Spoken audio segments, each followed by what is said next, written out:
stand please for the pledge led by student Nick. Ready, begin. I pledge allegiance to the flag of the United States of America and to the republic for which it stands, one nation, under God, indivisible, with liberty and justice for all. Thank you.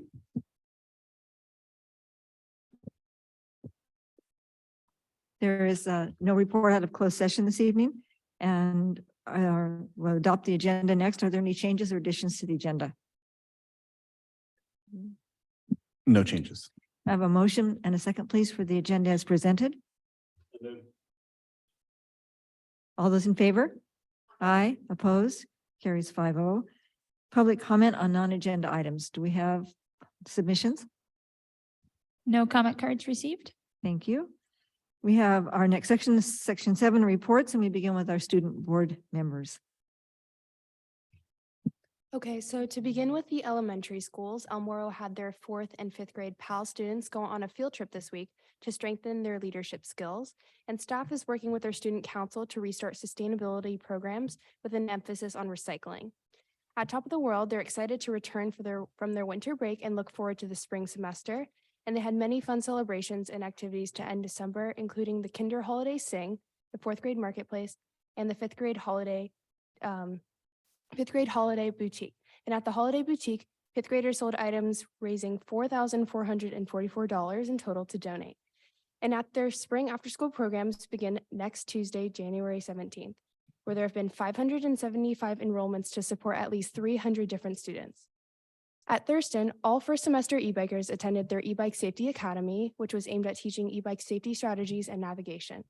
They were issued e-bike safety stickers, which allows them to continue riding their e-bikes on campus. And Thurston is about to release another round of their safety academy for new riders, since many students may have been gifted a bike for Christmas. They are preparing an introduction to Thurston information presentation for all current 5th grade families to get families excited for their transition to TMS. It will be held on January 31st at 5 p.m. via Zoom and recorded for those who are unable to attend. Thurston is also completing iReady assessments with math designated to finish by the end of this week, and they'll be continuing their after-school homework club and after-school tutoring. Finally, at Laguna Beach High School, LBHS Flow projects are coming along with activities and books for each grade in progress. And there's a Student Senate meeting scheduled for this Friday, and Student Senate includes 80 to 100 students' opinions on various topics of concern. Students were also able to attend College Unplugged, where 6 of our high school graduates from all different walks of life met with the junior and senior class, and most importantly, we're reminding seniors that everything works out in the end. Seniors are also going through their scholarship presentations in their classes to offer them the opportunity to receive scholarships from the LBHS Scholarship Foundation. On the event side, Winter Formal is coming up on February 4th, with winter elections for Formal King and Queen just posted this week. And winter sports are starting to ramp up now with league competitions starting this week. Thank you. Our next report would be from our bargaining unit from LaBufa. Sarah. Good evening, everybody. It's nice to see you all here tonight. I have a short report. We've been updating our membership rolls, and we have 97% of our eligible members are enrolled. So that stays pretty static usually. It's quite a culture for teachers to be enrolled in their unions. And when new teachers come, they ask me, they seem to find their way to me without doing a lot of work. So that's good. It's a strong union. And we are up for a full contract opening in negotiations minus benefits and compensation. And I'll be submitting my sunshine document to you guys for the next meeting. And things have been very quiet on my side of things. So that's a good thing. So yes, we are plugging along and, without a lot of distractions and, doing what teachers do best. So just teach and be with our students. Thank you. We have a report from our school resource officer, Officer Fielding.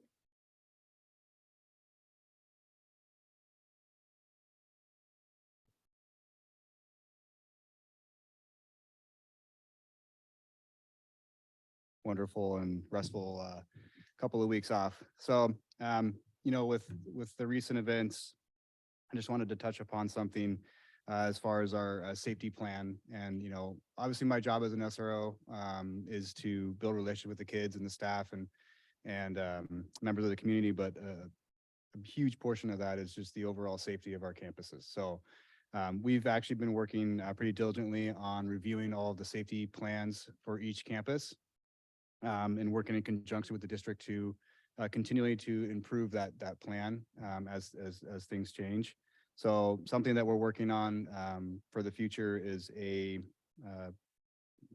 training day in which we're going to work with a consultant with the district to try and update as far as safety protocols for each campus. So that's going to be coming in the near future, but just wanted to highlight that that is a continual thing that we're always evaluating and trying to make better. Another thing that our board members touched upon is our e-bike safety course. So we've had 120 students go through it. It is now implemented here at Thurston, and the stickers have been handed out. I have another class coming up in February. I think it's the first week in February for all the people that have gotten nice Christmas presents. Another thing is we kind of nailed down our Teen Leadership Academy dates, which are going to be July 10th through the 14th. This is always something that we look forward to.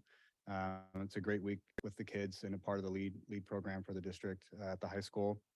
Up on the 24th, we're having the Raising Resilient Youth presentation as part of the district. I'm going to be a part of that, talking to all the kids about current trends and the parents and how to observe some of the signs and that kind of thing. So looking forward to that.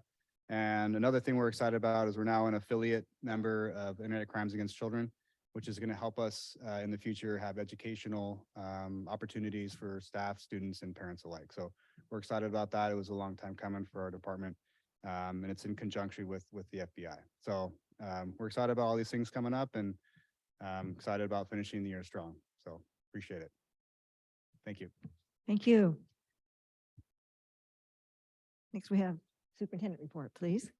Good evening. I'll keep it short because I haven't had a lot going on since we saw you last, other than break, but it was a busy end, obviously, to the first semester. So thanks to, I know, the high school team, the middle school team, as they wrapped up their semester. It's a mad dash at that last week there for final exams. I was talking to our student board reps about the final exams just the other day. I'm sure they're glad to be starting fresh the new year. You see in front of you the district progress report. We handed those out, shared those with PTA today as well. Special thanks to Anna Karen and staff who are involved. It's a little flip book, a little different than we've done in the past, but we wanted to make sure we were able to share some of the highlights of our work over the last year. And again, Anna Karen was able to kind of speedily put that together. And I know it was a real group effort. Reaching out to Betsy and everyone else to just make sure we had all the data, and we looped out to a couple of different folks to make sure we were sharing things that were really important to our community. The governor's budget was released this week. There's, as we all know, this is step one of, and we'll see the May revision, and then obviously final adoption in June. We're not necessarily deeply impacted by some of the proposed changes. Obviously, the state is, we all are aware, is facing a deficit. The governor's proposal is not to dip into the rainy day fund, but to kind of move some money around to reduce some discretionary block grant money that has been sent out. So again, none of it's set in stone. It all evolves over the next several months as the legislator gets involved. And they put their stamp on the budget priorities as well, right? So I'll continue to keep the board updated in the weekly updates as things transpire there. I did host the student advisory. Actually, I didn't host it, the students did. We have our 3 student leads that are part of the superintendent advisory. And they wanted to talk about how to normalize the appropriate behavior of students, whether it's picking up trash, making sure they clean up their areas after they leave it. What are ways that we can get our students to do the things that they should be doing? So when we ask them to do something maybe a little more complicated than just throwing their trash away, but to actually separate their trash, how do we get them to do that, right? And so actually Nick and I had a good conversation about this as well, just trying to process that. So the 3 student leads actually led that in a conversation. Jeff and I are both there. for a bit. And it's nice to see them kind of talking through as most simple recycling to the more complicated of how do we get everyone to treat each other with kindness. And that was part of the conversation. Now, mind you, they can't solve that in 40 minutes, but it was nice to see them kind of dialoguing around how they can work with their fellow peers to get those behaviors the way they want them to be. So, and we have another one coming up shortly, another session.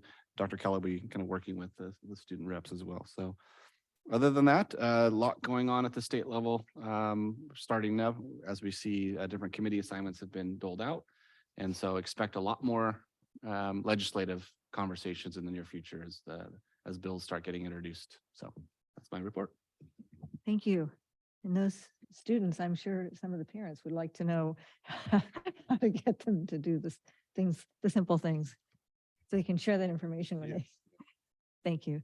We have our executive cabinet members. We'll start with Mr. Dixon, Business Services, please. Thank you, President Vickers. Good evening, everyone, and Happy New Year.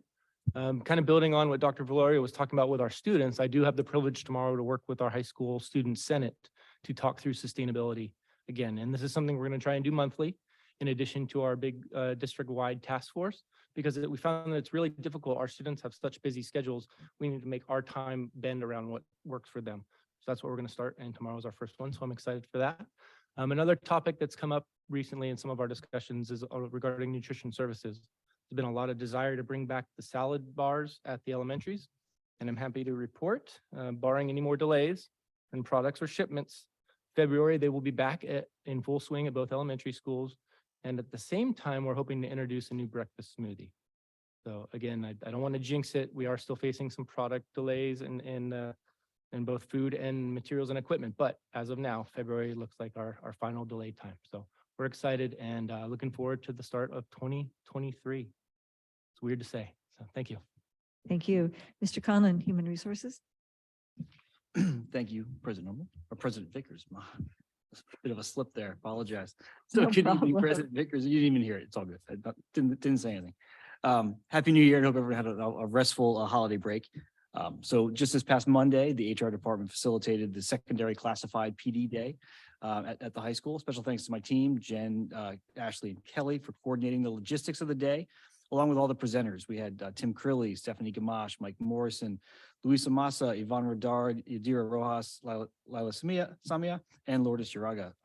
The sessions range from CPR recertification to culturally responsive practices, supporting students' mental health needs in the classroom, to department-specific team building activities. We always have a focus and intent to really try to align as best we can the PD to their job classifications, and we do as best we can to make that happen. So it was had a lot of great feedback, and we'll share those results once we finalize the survey. And as you know, as Sarah mentioned, we are finalizing the negotiations topics, and we'll bring those sunshine agreements to you on the February 16th. The HR team is also beginning something new for us, our HR takeover days for the school site offices. Coming up the next few weeks, we're going to be taking over the offices at the school sites and covering the school offices. So that provides time for the entire office team to meet together, plan. They can provide cross-training so they can better cover each other when someone is out, to just having the time to enjoy a lunch together, because typically they break each other. So it's one person taking a break at a time. So we're looking just to take our team and give them the gift of that time together. So we're excited about getting that going. And that's the report from HR. Thank you. Dr. Mayberry, curriculum instruction. Yes, good evening. Yes, as Mr. Conlon said, January 9th was our PD day this Monday. And we had our secondary classified as well as all elementary staff out. And so I won't share the list of all of our facilitators, but we had, I think over at El Moro, I believe we had about 32 different staff facilitators, just actual Laguna Beach Unified staff facilitating sessions. We had over 25 sessions. The primary focus for at least the morning portion was around restorative practices and restorative circles, some training that everybody received, a couple different sessions going around that, with the afternoon sessions having a wide variety of more job specific or academic specific sessions. So appreciate the support with that. One of the things that I really appreciate related to those PD days is the board's support when we do bring in experts that allow us to learn from some of the best people in our field. But then it allows us to facilitate the sessions as time goes on. And so this money is a good example, where we had over 30 staff facilitating sessions, right? And so at times we do have the bigger facilitators come in, and your support for that is definitely appreciated by our staff. And then I also wanted to just give a quick shout out or hello to Kim Johnson, our Director of Early Learning. She's out here in the crowd. She finally started this week. We actually hired her almost a little bit over 2 months ago. I think the district was a little hesitant to let her go. So we're excited to finally get her. So she'll be looking at our preschool and our TK on all of our early learning programs and supporting them. She comes from, as you recall, since it's been a little while that we have her. She came from Manhattan Beach, where she ran a full inclusion and fee-based preschool of over 300 preschoolers. And she ran the ESY program. She ran a whole host of different services. And so we're super fortunate to have her join our team finally this week. That's my report. Thank you. And I know that you've heard from different ones of us over the years about using our own expertise. And so it's really gratifying to hear how many we had presenting at the PD Day. Thank you. We have a principal's report next. Dr. Hatchell.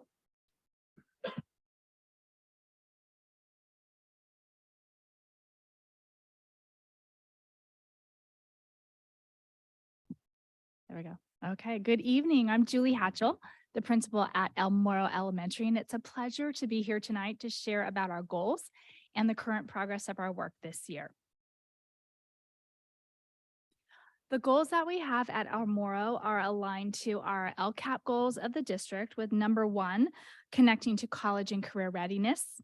The second, connecting to social emotional competencies and positive self-identity. And then the third, with safe and equitable and inclusive schools. Within each of these goal areas, our school site council and our staff have worked together to identify certain focus areas that we will work on this year to match the specific needs of our kids and our staff. One of our goals at El Moro this year is to make learning more relevant, connecting and applying our essential learning outcomes to STEAM and VAPA areas, and utilizing the new resources that the board and the district have given to the elementary school sites this year. We're also focusing on building the self-efficacy skills of our students, specifically in the areas of self-regulation, peer relations, and problem solving. You'll note that this particular goal area of self-efficacy is embedded in all 3 of our goal areas this year. We're grateful for the vision and the efforts of our instructional technology staff, led by Mike Morrison, who have pushed our lesson developments into the next levels with our T3 unit design. This design focuses on increasing real-world problem solving and application as we elevate our lesson design and our delivery to be more translationally, transactionally, and transcendentally, i.e. T3, more impactful for both our students and then the environments around them. More than half of the teachers at El Moro have voluntarily participated in this training, and it has been really fun for us to be able to observe the excitement that they have and the engagement of the students as they're delivering these elevated and redesigned learning experiences. One of the newer resources at El Moro is our VAPA Visual and Performing Arts TOSA, who works with our students and our teachers to connect all things VAPA to our lessons and learning. We look forward to what we call our Woolsey Weeks every week when our VAPA TOSA Sarah Woolsey is at El Moro delivering lessons to our students and then making learning come alive for those who may learn in a different style that connects more greatly to the arts.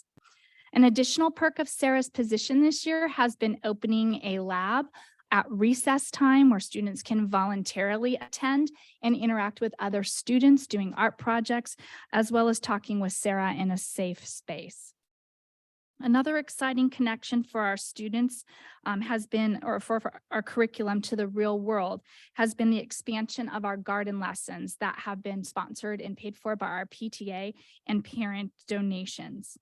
Whether it's studying native plants in connection with our 4th grade curriculum, or connecting math with planting seedlings and then estimating the growth area, our garden has been an exciting learning space for our students. We are also excited to work with our district sustainability committee to connect our green efforts with our student council and student voice and choice. Working together with our students and our PTA, El Morro will be developing its recycling program and efforts led by students and bringing a highlight to the efforts and importance of protecting our environment and being good stewards of the resources that we have. And then last but not least, we will be focusing on the development of our soft skills of our students in self-efficacy. And we'll dive into this in a little more detail as we go through our report tonight. Connecting to goal area 2, El Morro will administer social emotional learning, or SEL, universal screeners to identify specific areas of need for each of our students, including our self-efficacy screener that was uniquely designed by our LBUSD staff. Our MTSS and our SEL teams meet weekly to develop Tier 1, Tier 2, and Tier 3 supports based upon the data analysis of these important screeners. Tier 1 supports may include push-in lessons based upon our second step curriculum or unique lessons that our counseling staff provides as they identify the needs of each of our grade levels. Tier 2 supports generally include group counseling sessions that focus on development of problem solving, building relationships, self-regulation, or again, any other identified needs that come out of those screeners. And Tier 3 supports generally include that one-on-one counseling between a student and then their counselor. As most know, El Morro ended last year with some extraordinarily emotional experiences. And with that, our team determined a need to focus on emphasizing staff and student wellness and connectivity. We are grateful for the grant funding that has been provided to us by School Power that provides our team with monthly gatherings where we can connect as a staff with food, fellowship, and learning. In our very first event called Hot Dogs with Hatchell, where I burned probably every single one of the hot dogs, it was fun to see our staff come together and eat the burned hot dogs, but yet casually share about the success of their unit designs, as well as just the joy of teaching and learning that's going on in their classrooms this year. Additionally, our SEL teams have planned our Mental Health Mondays. Our Student Council has organized fun activities, most recently our Pajama and Hot Chocolate Day, and our PTA has brought back many of the cherished traditions, including Boo Blast and Harvest Days. While the impact of these events are not quantitatively measured, they are so important in shaping a positive climate and mindset of wellness at our school. And as our goals are fluid and we focus on continuing improvement, one of the new goals that we added after the start of the school year was enhancing our safety programs at El Morro in collaboration with our district safety committee. This included refining our safety plan, enhancing our inventory, and thank you to Ryan Zeta for the huge pallet that just came into our MPR of supplies this week. And then we're also providing 5 hands-on experiences and training for both our classified and our certificated staff. And I'd like to thank Jeff Dixon for helping us to arrange that. In goal area 3, this year, El Morro staff has refined our multi-tiered system of support, or MTSS, with a focus on Tier 2 and Tier 3 instruction. Tier 2 instruction generally provides interventions for kids that may need a little extra help or refining some of their skills with the grade level concept, while Tier 3 focuses on meeting the needs of students that are performing generally a grade level or more below standards. Each of our grade levels are implementing an instructional block 4 times a week that we call win time, or whatever I need. And this is targeting interventions for students who need the additional assistance, as well as providing enrichment for those who are already meeting their learning standards. Our PLC, or professional learning communities, and our MTSS teams, again, we meet weekly to analyze both formative and summative assessment data to target the needs of all of these students and refine as necessary. Finally, El Moro has a robust PBIS program that emphasizes its STAR behavior, along with our character counts programs and various SEL programs. This year, we'll be conducting a focus group or several focus groups with staff, with students and parents, with the help of Education Elements, to delve into the combined efficacy of these programs and to determine how they best work together to impact student achievement in academic, behavior, and wellness. We are also leaning into our students with the help of our newly implemented restorative practices and our community circles to involve them in problem solving and planning across our campuses. Currently, over 75% of the El Moro teachers have participated voluntarily in this training, which focuses on building relationships and also giving students a voice in their learning process. Looking at some of our quantitative data here, you can begin to see how the combined efforts of all of these goals are beginning to impact our students in positive ways. This data is pulled from our iReady benchmark, measuring our student growth after 2 intervention cycles from August through November. We piloted changing the timing of our universal screeners in math this year to align with our trimester system and added a 4th benchmark for all of our students. Overall, you'll see that we're making gains in math, increasing the number of students from 31 to 44% who are performing in Tier 1, and we're decreasing the number of students needing Tier 3 support from 15% at the beginning of the year to currently 5%. While all of our grades have made measurable progress, I'd like to give a huge shout out to our 2nd grade team, moving from 13 to 41% of its students performing in Tier 1 and decreasing our Tier 3 students to 3%. So yay, El Moro 2nd grade team. Next, we have our iReady reading scores, and at the beginning of the year, this was our starting point. We've not yet added that additional benchmark and therefore don't have the comparative data after the end of our first trimester. However, our teachers do use frequent formative assessments to target those student needs. Overall, you can see that at the beginning of the year, 50% of our students started the year in Tier 1 with 9% in Tier 3. Noted is our 3rd grade Tier 3 group that required additional support at the beginning of the year with 21% in that category. Here you'll see our 3rd grade team saw the value of our iReady assessment and the data that it gave them and being able to really target instruction for our students. And with that particular Tier 3 group, they asked to pilot an additional assessment. So we let them do that. This helped us to measure the growth of that specific Tier 3 group. And here you'll see what we call a 5-tier report that breaks down the needs of our students a little bit in a little further detail.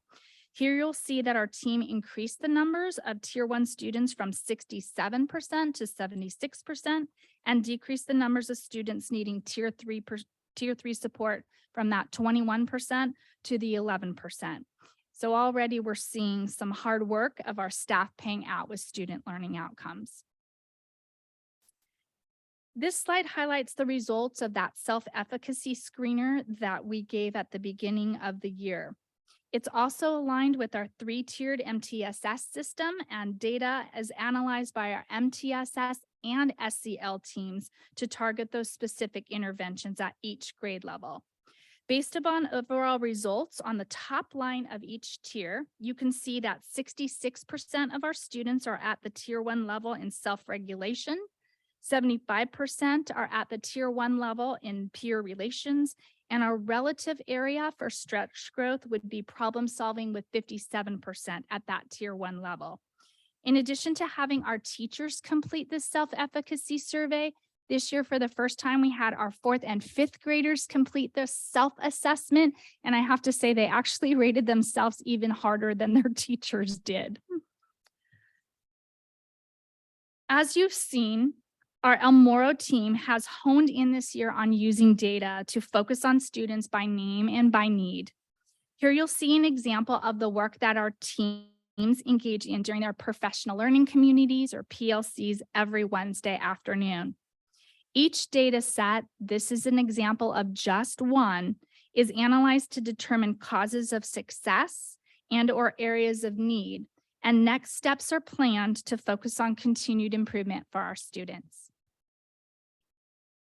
Our MTSS team has been instrumental in providing intervention to those students to move them forward in achieving grade level standards. Every 6 weeks, we use both formative and summative assessment data to evaluate the progress of our students and to adjust instruction accordingly.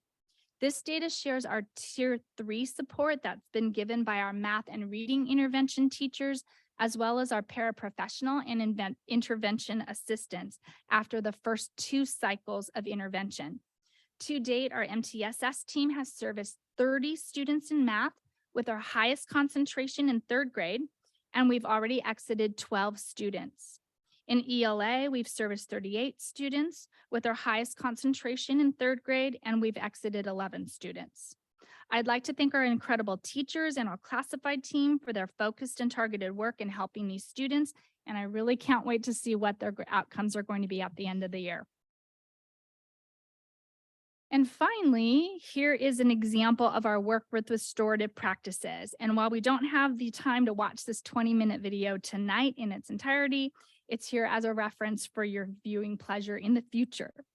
With this particular problem-solving circle, Mrs. Wagner's 3rd grade class used their student voice and choice to engage in introducing a problem-solving circle in a respectful environment that allows students to share their concerns and to come to a collaborative class agreement to address the problem. In this particular case and process, Mrs. Wagner described a classroom problem where students are having difficulty with transition times. She explains why participating in transitions is important, and then explains to the class how ineffective transitions impact her as a teacher. From there, students are asked to indicate whether or not they too see this as a problem within the classroom. Uh-oh, can we stop that, Victoria? I'm so sorry. Okay, from there, we ask the teachers or the students whether they see that this is a problem in the classroom, and they identify themselves whether or not they see themselves as playing a role in this situation. Essentially, they own their part of a problem. Students share how this problem makes them feel as individuals, and then they develop empathy for the entire class as a whole. Working together, students then brainstorm solutions. They pose positive and constructive consequences if the problem continues and/or the problem is resolved. And then finally, they come to an agreement on how to address the problem inside the class. The community circles have been a powerful tool at our school to build student ownership, responsibility, empathy, and relationships across our campus. And finally, I'd like to thank Victoria for stopping my video in the middle of our presentation. I appreciate that. Thank you to the board for the incredible resources that you give to our students, as well as our district and my colleagues who are always there to support me and make me laugh as well. Thank you very much. Any questions? Questions, board members?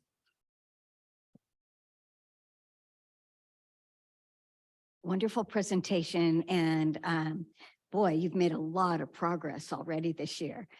I wondered if you had any ideas about why the 3rd grade was the lowest to start. I don't have ideas other than for them, they took the data where it was. I'm not familiar with those particular kids just because this is my first year. Right. So in looking at that, I think the importance of that data is they looked exactly where their kids were, and they took that data. Our intervention team went in and actually reassessed to make sure that it was accurate data. And then they began their interventions by the second week of school. So they were on top of it right away. That's terrific. And are the class circles taking place in all of the classrooms? No, they're not. We started with a pilot one of approximately 12 staff members that were trained. And then we have an additional 12 staff members that will be trained starting January 23rd.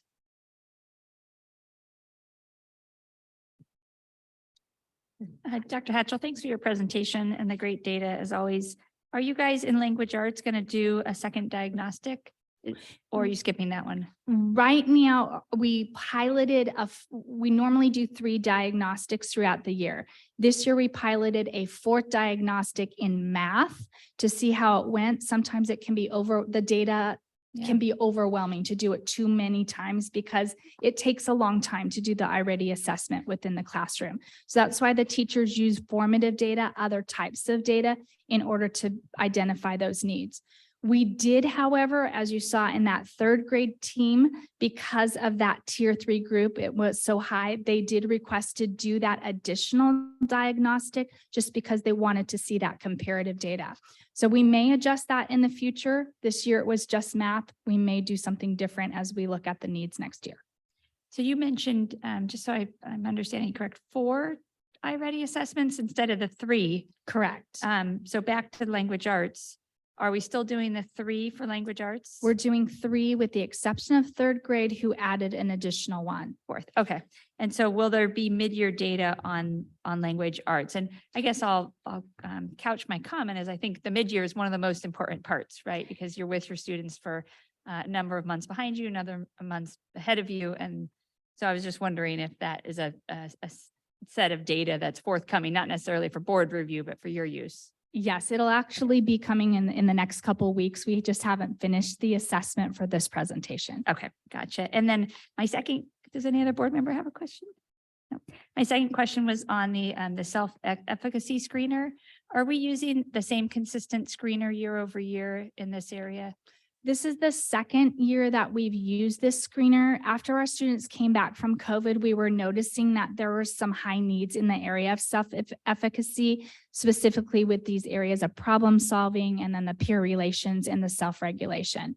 So last year, actually the top of the world staff, we developed this screener to be able to measure what it was that we were beginning with, and then we wanted to see the end results. So this year we took that screener and also implemented it at El Moro. Okay, so this is an in-house developed screener, like we used to have co-vitality for the upper grades, and then at a certain level below, we used, help me, Dr. Mayberry. SRSS, yeah. SRS, but this is a in-house developed screener. Correct. It's now in its 2nd administration. Correct. Okay, so you can look back to past years and see trends and. Yes, and I can say I haven't seen the TOW screener. We didn't do it at El Moro last year, but based upon what I saw last year, we did have a baseline that was higher than what we began with last year coming out of COVID, which was great news. Okay, that's great. Thank you very much. You're Great welcome. presentation. Any other board members have questions? Thank you, Dr. Hatchell. It's a very thorough report, and it's good to see the alignment throughout of things like the self-efficacy, because it's a reinforced message. I had one quick question, which is that was a problem presented by the teacher in that class. Have the other teachers that were trained had a chance to do a similar, dilemma type for the students, and has this teacher particularly used an actual situation? Has it come up yet? Thank you. Yes, at this particular piece of the training is our 3rd session with our trainer, Karen Yunker. And so this particular class, this was the problem that was presented within the training that Karen helped to facilitate. So all 12 of the participants did get that same problem solving training, and they're using it in their classrooms right now.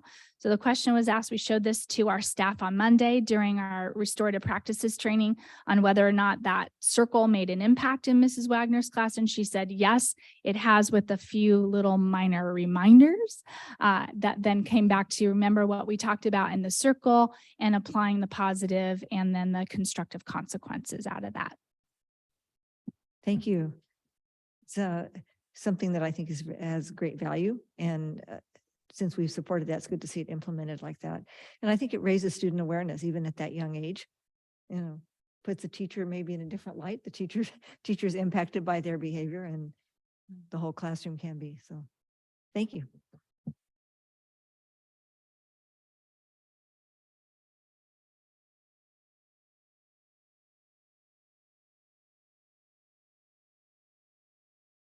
Sorry, couple of information items in business services. Mr. Dixon. Oh, excuse me. Do we have any public comments submitted for this? No, pardon me, no public Got it. speakers or comment cards received, neither, none.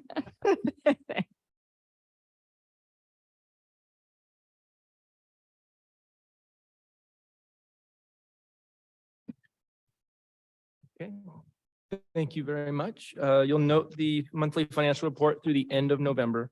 Not a lot to report because it was still early in the school year, but there is one thing I would like to highlight for the board, just so you can see. If you notice on the very first page, you might notice that the actual revenues pretty far exceed the expected revenues. That is primarily driven by our property tax receipts. The bigger just apportionments of our property tax, as you know, come to us in December and April. Now, as a matter of perspective, that's usually between 30 and 35% of the total amount in each one of those months for the whole year. So 70% could come in those 2 months of our primary funding source, which is our local property tax. But in November, we also get property tax apportionments, and that could range between 5 and 10% of our amounts for the year. And what I think happened this year is that a good chunk of people might have paid sooner. So our November property tax receipts is probably closer towards that 10% range and down towards that 5% range. And that's why it's a little higher.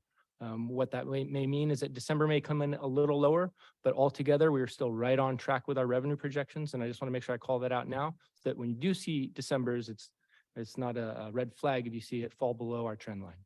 So with that, I'd be happy to take any questions from you. Any more questions for Mr. Dixon? Okay. Thank you. And your next item is our safety plan. Do we have? No Public- comments received. Thank you. And I guess I should be appropriate, it's the 2023-24 LBUSD Comprehensive District and School Safety Plan.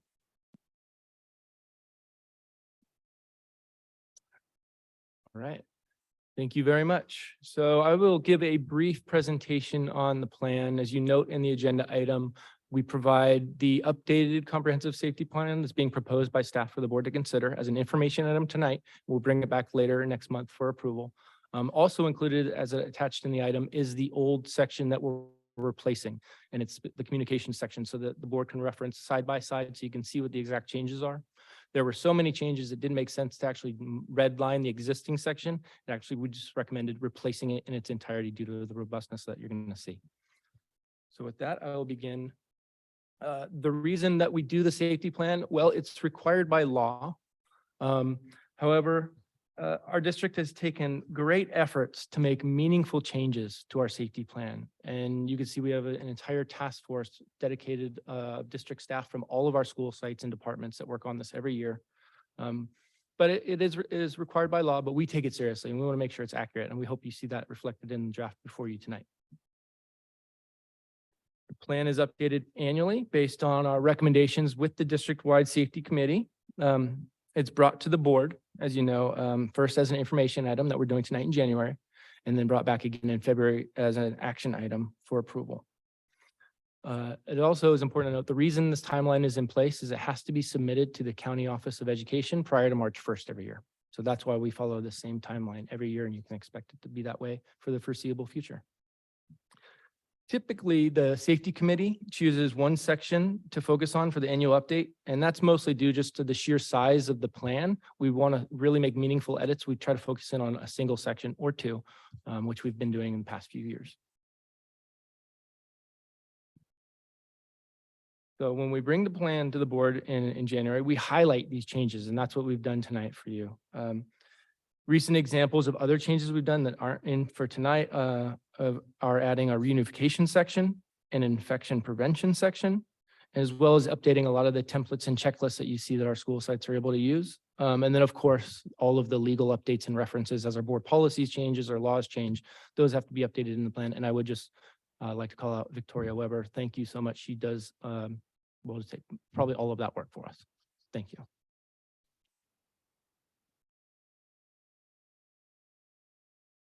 So as a general reminder, or what some of the things I just wanted to bring context to when I say the district-wide safety committee the district-wide safety plan, here's the components that you see on this slide before you that make up the entire plan.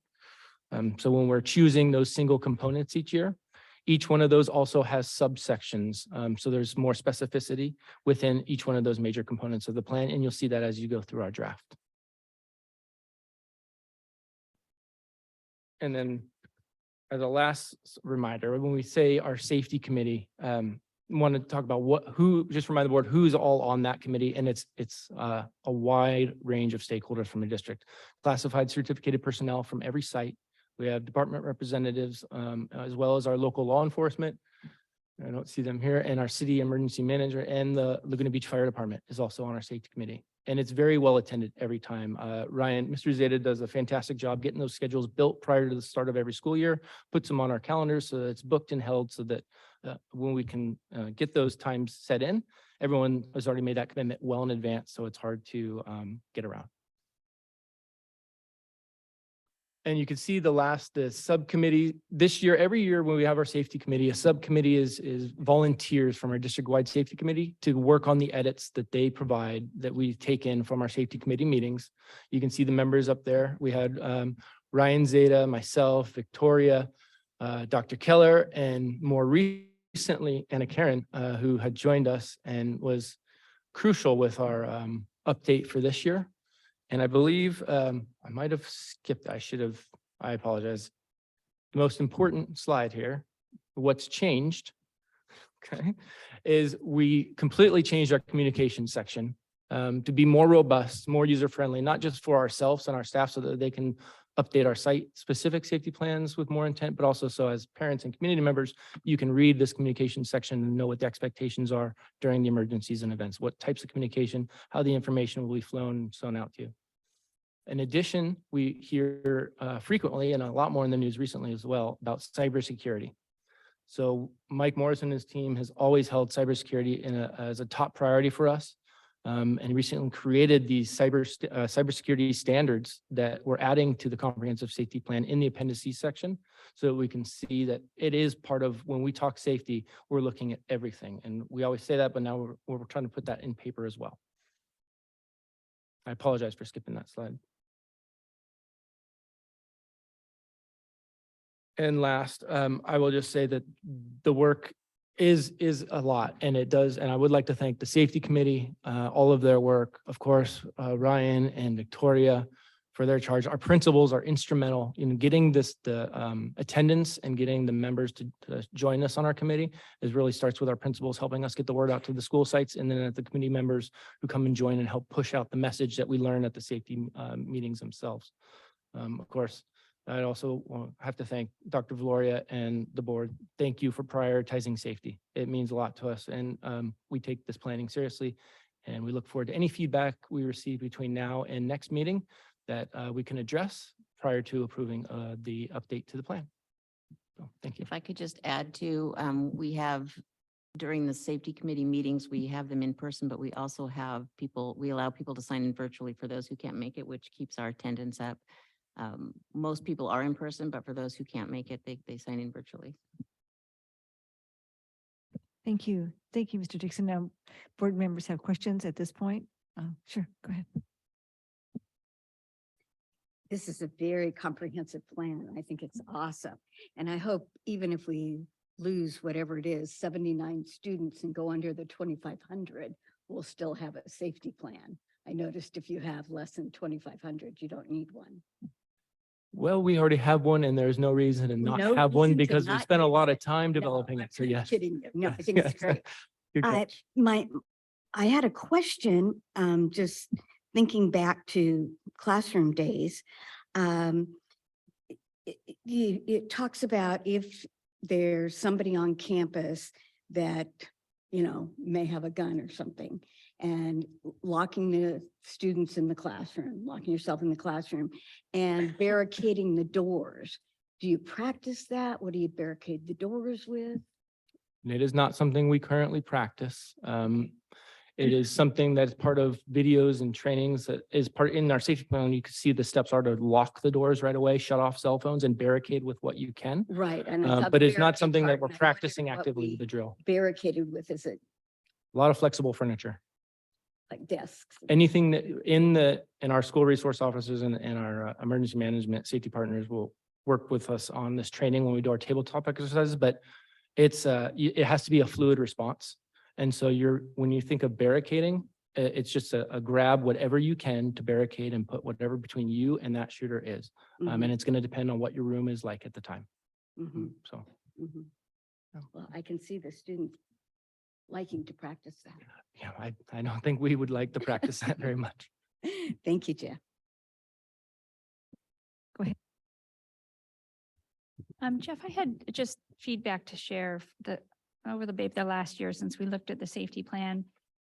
Maybe more generic, but I guess I'll just pass it along from the community on fencing of the Thurston campus, the campus we're on right now, or at least considering that. And I'm sure that this has come up in your meetings, but that's, something that it seems like I hear about every year. In the last decade, top of the world has become more fenced. I don't know how long the fencing's always been around the high school or El Moro, but it seems to be the one of the 4 campuses that lacks fencing. And I don't know that there's a lot of research behind fencing or where that stands because I'm not a safety expert, but it's worth raising since I hear about it from people all the time.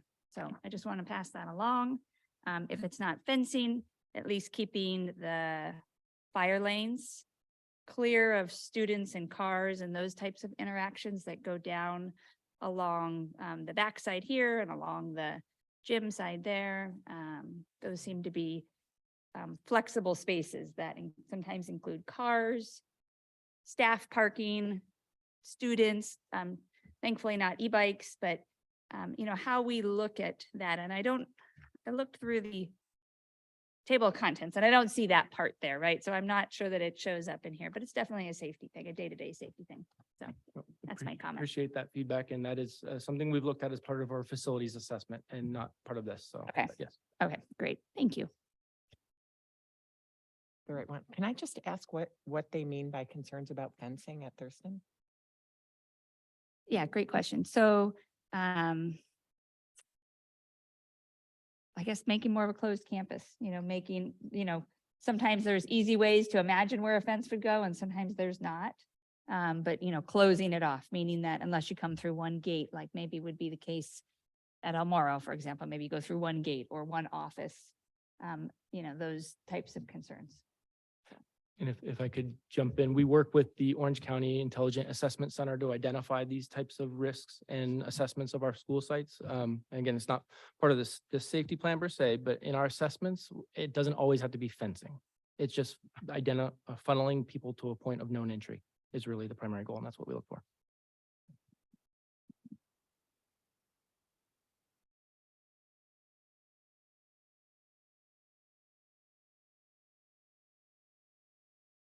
Trying to achieve in terms of the place of the school and the community, right? Like you want your students to be safe, and do we want to close off our schools to the rest of the community by enclosing them in fences? It's a different question, I think.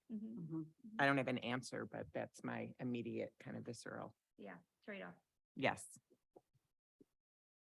I think, Mr. Dixon, it was you that was one person in attendance at a TOW PTA meeting where this was a topic.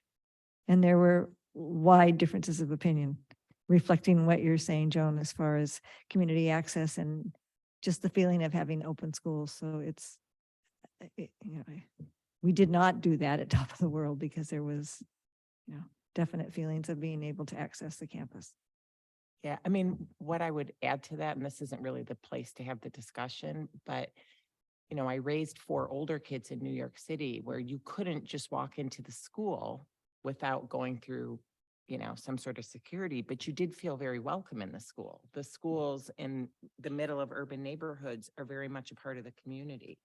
And you want, I think, in school districts, particularly small as ours, for people to feel like the school is an accessible space, right? And when I think it's of benefit to the school, not that dogs, mess up the lawns or whatever, but that families and people feel like the school is part of the community space. And so, that's the trade-off if you start fencing everything off. Are there any other questions at this point on this safety plan? And if you, Mr. Dixon, how do you want them submitted if there's questions between now and the approval? If you could email Dr. Valoria and he'll work with Mr. Zeta, myself, and we'll make sure we get all the responses or feedback incorporated into the plan and we'll note those at the approval. Thank you. Is most of our plan in the cloud as far as for tracking purposes, et cetera? It is, it's something we work through. It is now in the cloud. It was a Word document, but it is now in Google or Google Doc. And I think we had, was it FAA yesterday, shut down all the airports in the country because their cloud system wasn't working. Do we have a backup? As far There are as- hard copies at every site. Yes, yes. What did it- There are hard copies of the safety plan at every site. We distribute them after they're approved. And as you know, so this is for the 23-24 school year. So the sites already have the 22-23. Once this is approved, we get to next year. We get this before the start of school to all the principals, actually after the approval, the next meeting for next And year. Is there one at each school? I believe is it just one? And I believe there's one hard copy to each school and it's posted on the website also. If the website's down, you just have that one copy.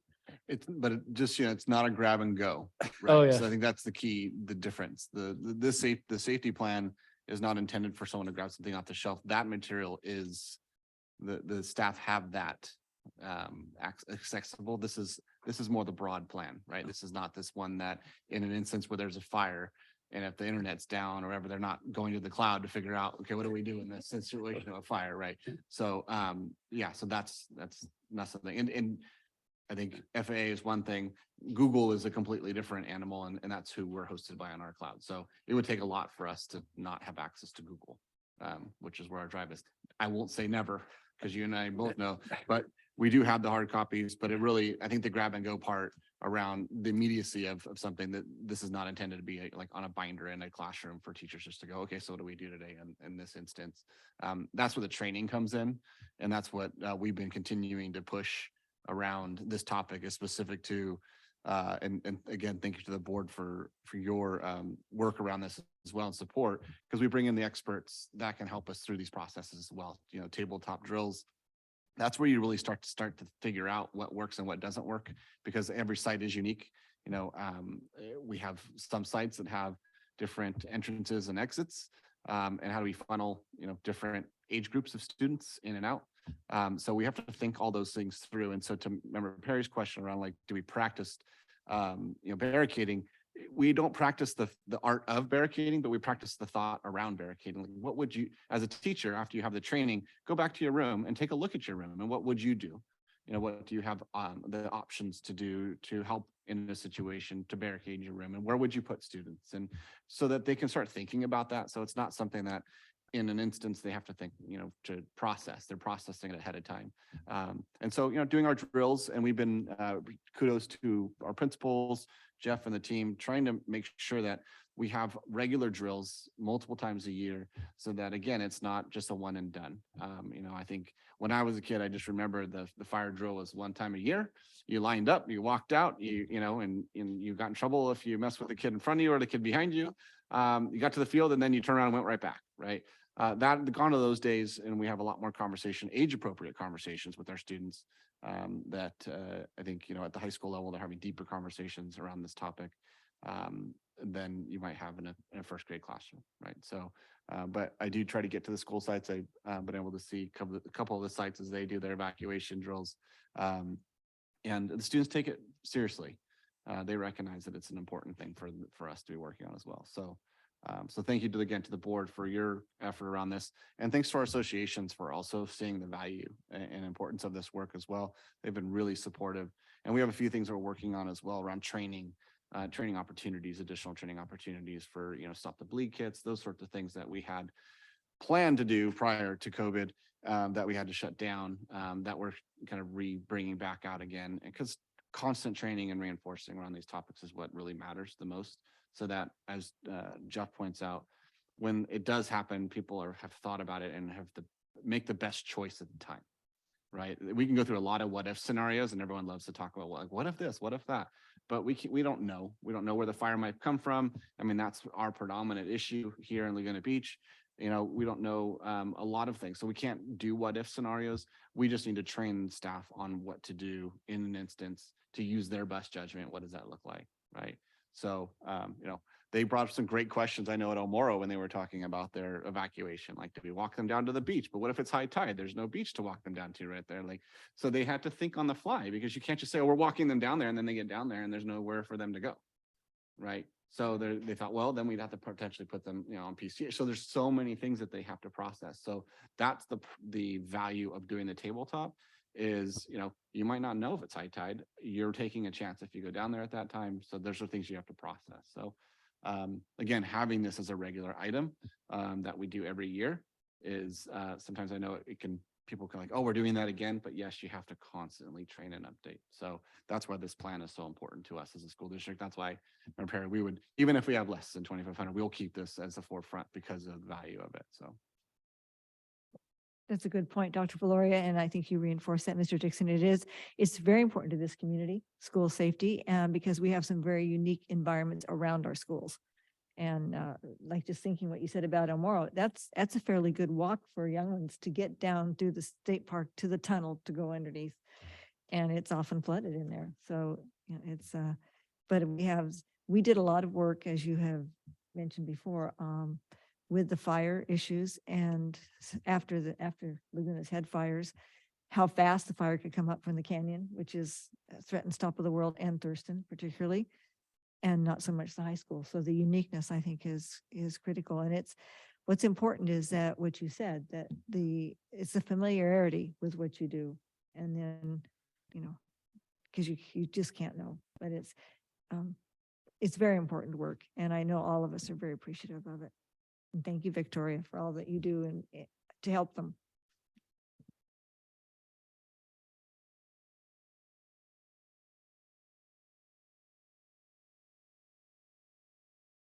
Public comment on this item? No. Thank you. So, Mr. Conlon? Thank you, President Vickers. This is the second quarter report of uniform complaints for the Williams case settlement. And at this time, there are no complaints to Thank you. We begin our action items under section 10. And we have the first is item 10A, acceptance of the 2021-2022 district audit is presented by the district's independent audit firm, ID Bailey and LLP. So Mr. Dixon. Thank you, President. Excuse me, public comment on this item. And none received. Thank you. Mr. Dixon. Thank you, President Vickers. As presented to the board at the last meeting is the annual audit for last year. Some of the highlights that I'll just remind the board, all the financial findings. It is an audit, so it's just a sample of our financials, but they all came back unmodified. So it's what would be considered a clean audit. And I'd like to, again, extend my appreciation to my team, Raymond Lee and Twee Bui, who do a fantastic job on our financials, as well as the entire business staff. Really, they're working hand in hand with the auditors. And then, of course, all the rest of the departments who help us with the audit as well. So that I'd be happy to take any questions. And I had not received any since the last meeting. Oh, okay. Any questions? Okay, then we need a motion and a second. Any discussion? I just want to apologize for nothing.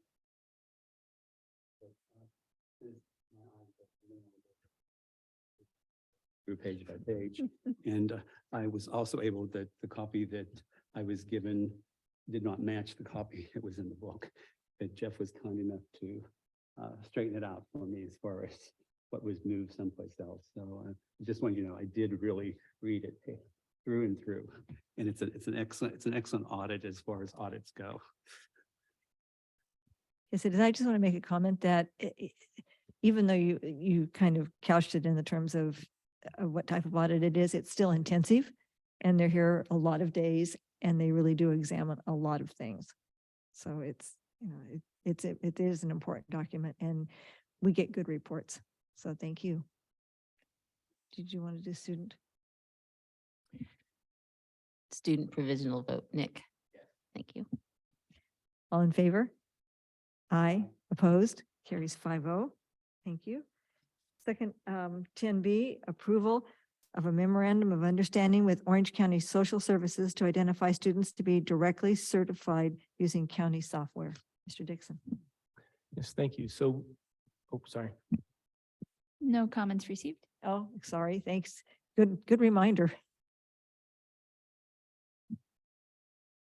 Thank you. So this item, this memorandum of understanding would allow us to use a direct certification listing from our county that captures students that would otherwise should be on our state direct certification list that would qualify for services such as free and reduced meals, or in our cases, district paid bus passes specifically.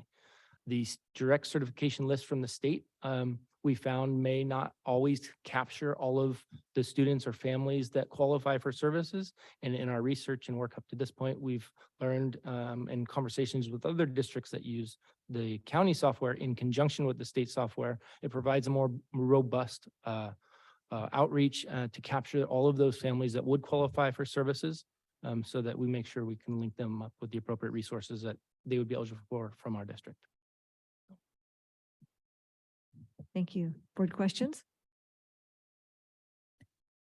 I need a motion and a second, please. Kelly. Any discussion? Student vote? Nick? Thank you. All in favor? Aye. Opposed? Carries 5-0. We have action items, human resources. 11A, ratification of agreement for contracted services with McCune and Harbor LLP for legal services. Any public comment? None received. Thank you. Mr. Dixon? I mean, sorry, Mr. Conlon. Now we're even. So we look to retain the services of McCune and Harbor to provide legal services, including litigation, advice, and counseling as needed. They'll be provided at the rate of $245 an hour, plus reimbursement of actual costs. And this is ratification due to the requirement that we needed to respond to litigation over break. That'd be to the court by January 5th. So this is why this is coming to you as a ratification versus approval. Thank you. Any board questions? Then I need a motion and a second, please. Any discussion? Okay, student vote? All in favor? Aye. Opposed? Carries 5-0. 11B, approval of agreement with Arsina Risk Group for insurance archaeology and claims advocacy. Any public comment? None received. Thank you. Mr. Conlon. Thank you, President Vickers. Yes, this contract, we're utilizing Arsina Risk Group to locate some potential missing historic insurance policies. So we're looking to have this policy approved, this contract approved, so we could contract with this company to help us to determine what policies were in place back in the 80s. Thank you. Board questions? No? Need a motion second, please? Any discussion? Student vote? All in favor? Aye. Opposed? Carries 5-0. We have action item in instruction. 12A, approval of contract with Lynn Lyons, LICSW, in an amount not to exceed $17,500 to serve as a keynote speaker at Laguna Beach Unified School District's 4th annual LBUSD Presents event and to provide additional professional development presentations to staff. Any public comment? No. Thank you. Dr. Mayberry. Thank you. And support of the district's ongoing efforts to support students with a well-balanced approach, strong social emotional health, balance with academics. The staff recommends bringing in Miss Lynn Lyons. She's author of the book Anxious Kids, Anxious Parents, 7 Ways to Stop the Worry Cycle and Raise Courageous and Independent Children. Staff has seen her and recommends her to come in, and it would be on May 9th of this year in the spring. She's got extensive experience recognized in this area. She's recognized as a national speaker around youth mental health. She's a licensed mental health provider for over 30 years, supporting families. She's authored multiple books. She's worked with Challenge Success, which we also partner with. Previously we have brought in Mrs. Julie Lica-Hames, Mark Brackett was last year, Dr. Denise Pope. And not only is it the LBSC Presents event for parents and community, it's also a wonderful opportunity for our staff to work with someone of this level of expertise during that day. So when they typically, this presenter comes in, they'll come in and present to the parents in the evening, but they'll work with our staff on a very small group basis around different things we can do to support students and families throughout the day. So it's a wonderful opportunity. And so staff recommends that we approve this contract to bring her to work with our families in May this year. Thank you. Board questions?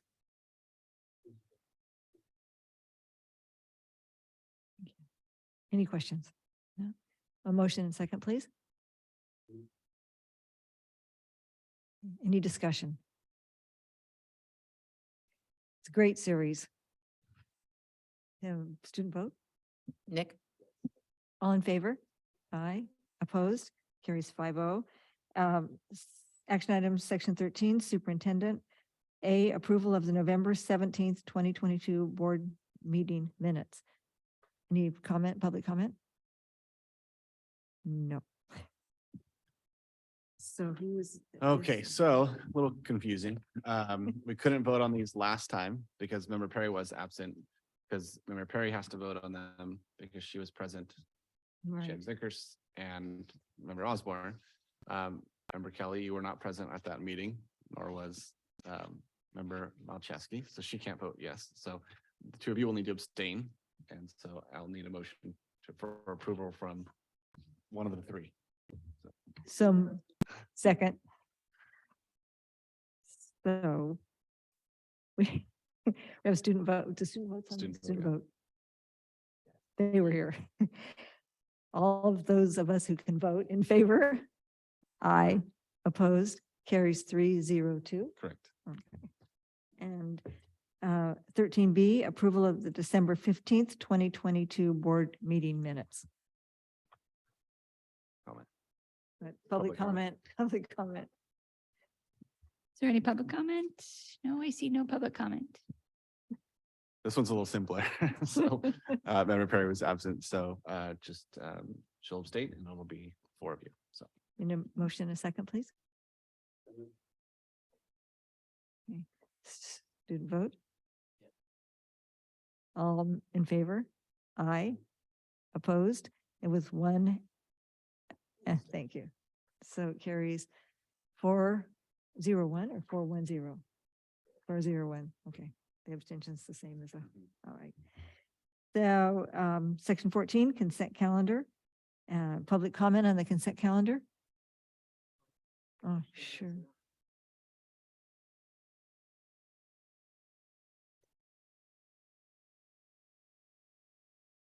Is there public comment on the consent calendar? Received any? No? No. Thank you. So we have board members wishing to pull items on the consent calendar, items C through J. No, I'm asking if anyone wishes to pull an item first. None? Okay, then I need a motion to approve consent calendar items C through J. So we have those, Kelly and Joan. Got that? Okay. Any discussion? Wait, I'm sorry, we don't have discussion on consent. My mistake. So we have student vote. All in favor? Aye. Opposed? Carries 5-0. We have section 15 governance. It's a discussion. 15A is discussion regarding families for Laguna Youth Advocacy Group. I can take that if you'd like, Member Vickers. Pardon me? I said, you want me to introduce that? Sure. Okay, so last meeting, we agreed to put this in the governance section. Laguna, Families for Laguna Youth, I think is, the acronym is FLY, in case you hear that around town, is an organized group of people that are advocating for facilities that serve Laguna's youth. Very simply put, they asked if the Board of Education was interested in joining their group. And we have kind of talked about that a little bit. I went to listen to one of their meetings and learn about the types of people and the types of ideas they have and the type of work that they want to do. So I want to fill you guys in as fellow board members on that, and then maybe suggest a way to move forward. So this is a group in town that has gathered the local water polo people, the local soccer people, the local volleyball people, all the sports, gathered all the PTAs, gathered some support from School Power, any group that has an interest in serving Laguna's youth, and they want to advocate for the usage of the St. Catharines property to be put towards Laguna's youth. And that's a very broad mission. So that's what they're organizing for. They have ideas about what might be short-term uses that might serve Laguna's youth, the interest of Laguna's youth, and long-term uses. So that's a group that I think will gain some steam, and it's nice to see them try and have a voice with City Council as well. I'd like to suggest to fellow board members that instead of getting involved in that group, that perhaps that we draft a resolution to bring back to our next meeting that might put our ideas forward about supporting facilities for Laguna's youth without getting too involved in that group. I know I would definitely go on the record saying that I think as a board, we all want to support facilities development for Laguna's youth. There's much that we can do on school district owned property, and there's probably other things that could be done on city owned property. And so that's something that I want some feedback for, if other board members would be interested in looking at a draft resolution. And if anybody has ideas regarding that. Go ahead. I think it's a great idea and I support you thoroughly. And I believe it's better not to join them, but to support them.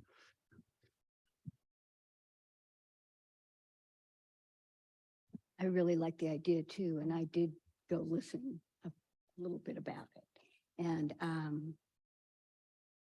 if we draft our own, then like you said, besides St. Catharines, we can include other school district properties and city properties. It can be more broad. I mean, not that there's isn't, but that when I went, they were talking a lot about St. Catharines. Yeah. Well, I think I support having a resolution. I think we need to include in that resolution that the district has historically shared our facilities, because Laguna City is limited in field space for one thing, but also our theater, our gyms, the pool. We have the joint use agreements. We have joint use with the tennis courts, and the city is also shared in maintenance for some of those facilities. But we've made an effort to provide those at a civic center cost, or a very low cost, with just some janitorial. It's important to recognize that, because we have supported the youth, and what we would be then, I think, stated in a resolution is that we would urge the city, or we would, urge that continual support of the youth in the community beyond what we can offer on our facilities as they start their planning. I think it's important to note that the city's already included us as a district in the long range planning for St. Catharines. And so we want to be careful that we don't align ourselves outside of that scope. And so that we go into it with just the general support of needs for the youth in the community. So who's tasked with preparing the resolution? Well, I think, traditionally we'll utilize the president and the clerk in that process, and then bring it back for the board approval at that point, and we can obviously make some edits to it at that time, as long as the gist of the resolution aligns with what we publicly put out at that time. And I think to your comment, and I know, we've been having a lot of conversations ourselves around facilities, and we've been working through at the board's direction over the last several months, visiting each school site, and we look forward to bringing forward in greater detail to the board in a future meeting, kind of where we landed on the different iterations and different ideas that exist out there. It is a great timing for us to be having this conversation, knowing where the city is at in their process as well, in terms of their timing, and the fact that they're looking at their facilities just like we are. So, as the two kind of larger landholders here in the city of Laguna Beach, obviously the city has more than we do, but the goal of being able to work in tandem on projects, as we have done in the past, to provide a service to our students, but also to the broader community as well, right? I recognize that the track is not just something that our kids are using, it's adults, it's And it's not just the youth of Laguna, but we have adults that are on there. We have adults that are playing soccer, adults that are using and to Member Malcheski's point, sometimes dogs, which we don't appreciate necessarily, but they also run around sometimes on the field. But our goal is really, as an organization, has been, and I think at the board's direction, is to find a way to meet the needs of our community as a good neighbor with the city. And so I think this is a great opportunity for us to recognize that, to your point, and to continue that work moving forward. Again, I know they've been having a lot of conversations. They more recently had one around parking. I think the city is going to have a lot of conversations around their facilities as they move forward in the next several years. So I think this is great timing, and I'm happy to be a part of kind of helping to formulate that with the two of you to bring it back in February for approval. Thank you. I think you made a good point about it. It's not just the students, it's also the families, because there's a lot of family use. When you think of the tennis courts or the pool, it goes beyond the students. But we have, we really recognize the fact of limited facilities because Laguna has limited space. So thank you. So there is a consensus to move forward with bringing a resolution back. Okay, thank you. Thank you, Kelly. Sorry, turn it off. Section 16, governance reporting, board member reports. Kelly, would like to start?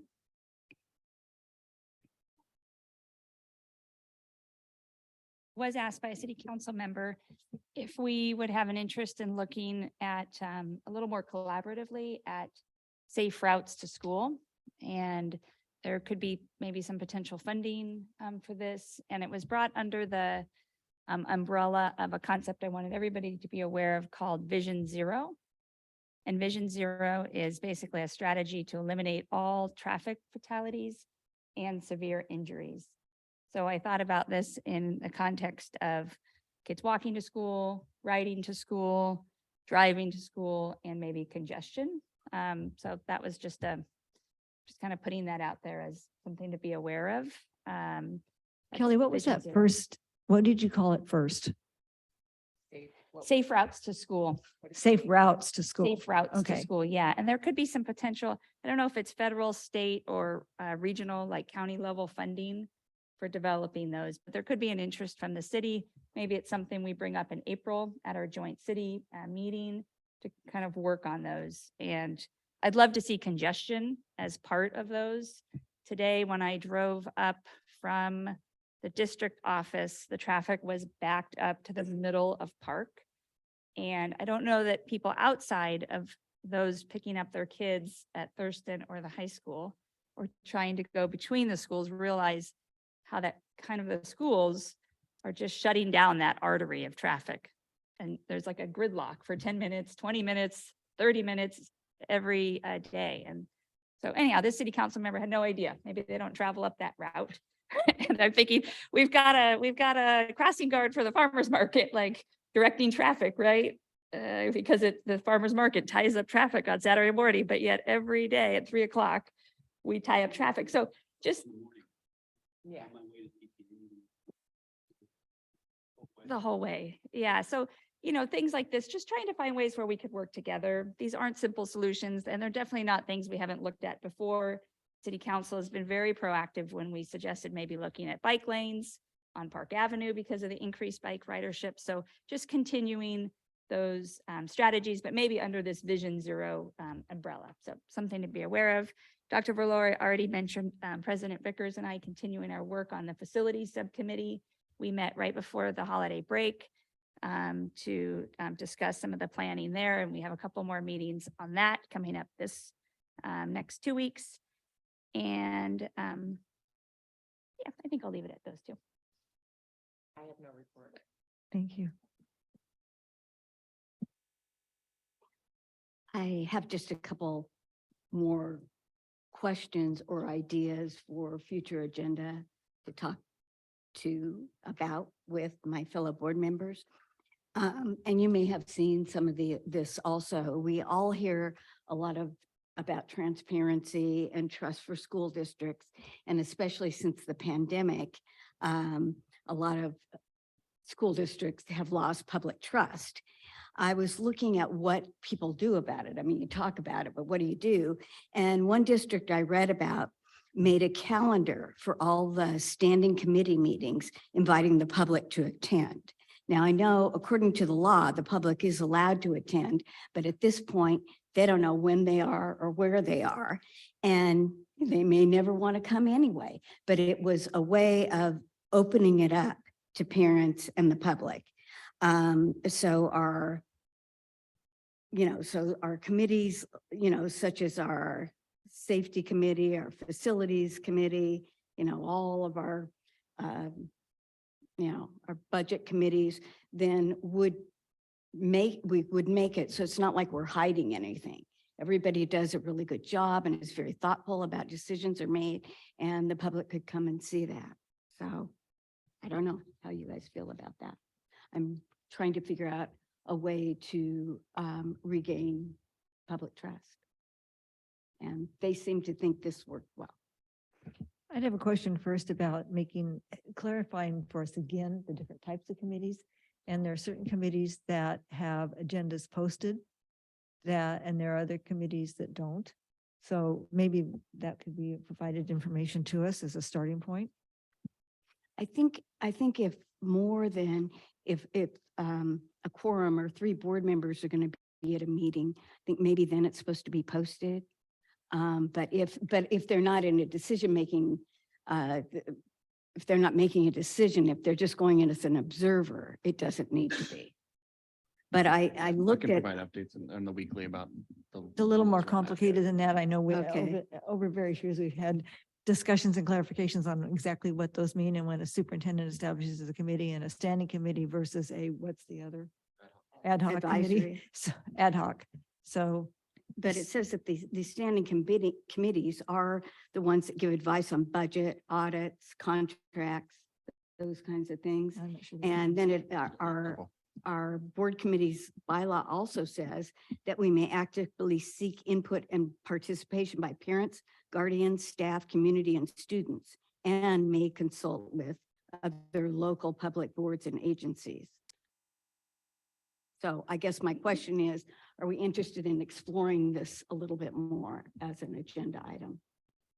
I thought I was trying to answer your question by saying, let's start with the clarification of the committees and what they are and as a starting point. So we have that information and an understanding of what we have and what category they fall under. Okay, so then once we have that information, can we, Then you can ask the question again. this Because particular, right now, I don't think we're all familiar with this what we particular district put out, I probably on their website, a list of the Mhm. dates and times of all the meetings, or if they didn't know, it was to be determined, but it was there, so people could come if they wanted, and it was open. So just an idea. I think it's a great idea. I agree with what the president says in conjunction with the superintendent to find out which committees, we could publicize. But this is a real good example that our school board meetings are some of the most important meetings that are so open to dealing with the budget, dealing with the audit. And we have wonderful staff that show Right. for us. And so I just think that I Probably- think it's a nice idea. Maybe nobody would come, but we could say, we've opened it up. You have a right Sure. to. I always believe in that. And then another topic I would like more information on is how and when we are teaching our students about artificial intelligence. This is more for Mike. I had a chance over the holiday to spend time with a friend of mine who teaches at MIT.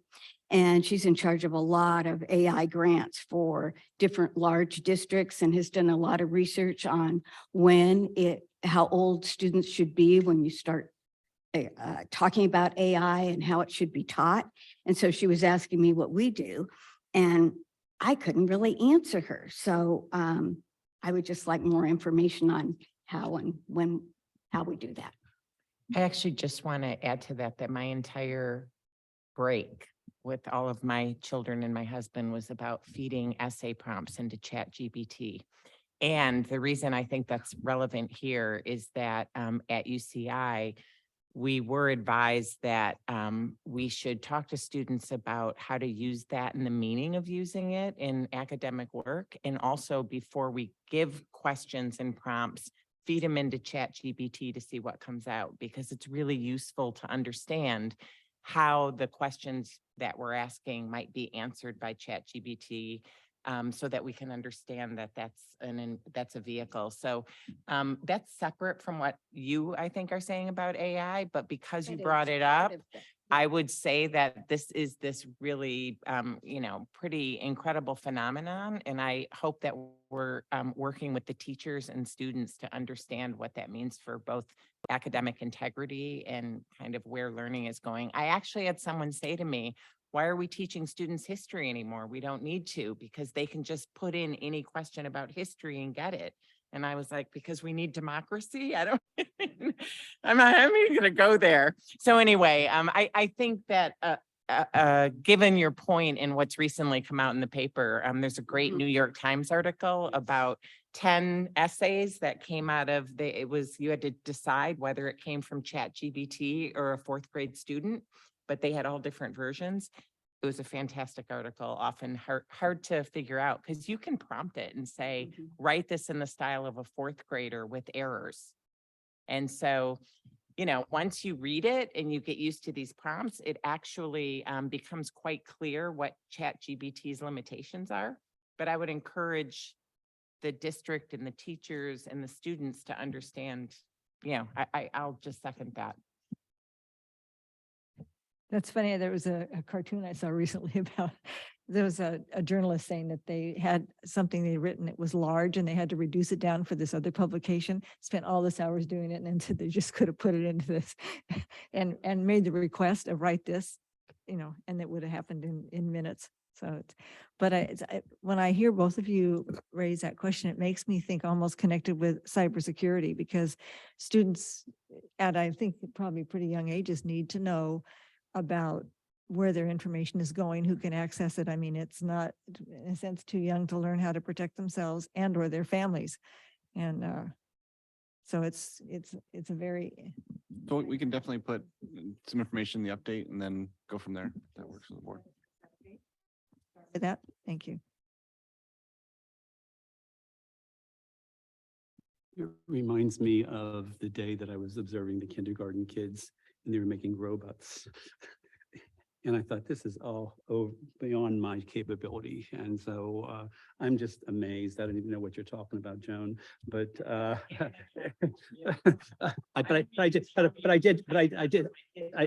did read the article in the New York Times, but this is so far over my head. Yeah, okay. Getting back to the mundane, and I spent my work with the PTAs, which I just love working with the PTAs. And so I've had a wonderful meeting with the high school PTA folks, and I could go on and on about everything that they're doing. But the one thing I wanted to talk about was that the athletics in the high school have come up with wanting to do a bonding type of thing. And they came up with 3 areas. And one of the areas was to do a blood drive. They did a blood drive and they got something like 90 kids to sign up for blood, and they filled up every spot. And then of the 90 that came, only 8 of them were not eligible. And one of our parents has a rare blood disease. I don't know him, but 70 some of these units are going to be used for this man. And I thought it was just such a wonderful thing for bonding, and that we should be very, very proud of as far as for that. We also had a presentation by the Career Center Director, Lynn Gregory, and by the SRO. But the scholarships are out for this year. There's over 400 of them, I believe. Maybe that number's wrong, but there's a lot of them. There's 20 pages of them, and they gave out last year about $400,000. And so I think you have the deadline, I believe, is like February 14th or something like. Do you know when yes, yes. Okay, but it's just wonderful as far as, what's in there, and I have one under leadership.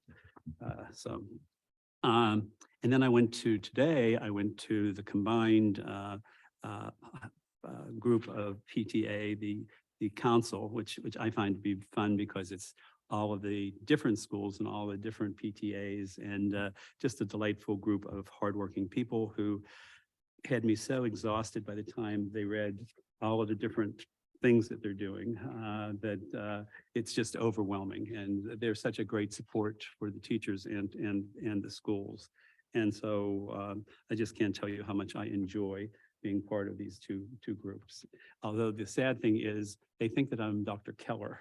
And so I think that that's kind of nice that they have given someone nicer than me, that knows all this stuff. But I thought I was just, my heart warmed up when they were calling me Dr. Keller. Thank you. I'm asking if we recognized the holiday reception at our last meeting, if it preceded that, so we did that, because I didn't see it in the minutes. We didn't comment on it because it was exceptional and great to be, in a sense. Anything this year that seems back to normal is just terrific and well received with such enthusiasm. I have not attended anything particularly since the break, but I'm appreciative of all your support. I would just want to comment on, I think what we see tonight reflected is how hard our staff works in their dedicated mission to educate our students in all aspects of what constitutes the whole child. I think we've had that as a value and a mission in this district for years, and I feel confident that we're achieving that, and it's of the utmost importance. Well, thank you. And next we have Superintendent's report. No update. Thank you. I don't have a date for the next regular meeting on here, so thank you. February 2nd, it's our recognition meeting, and so I would entertain a motion for adjournment. Thank you. Student vote. All in favor? Aye. Opposed? Carries 5-0. Thank you.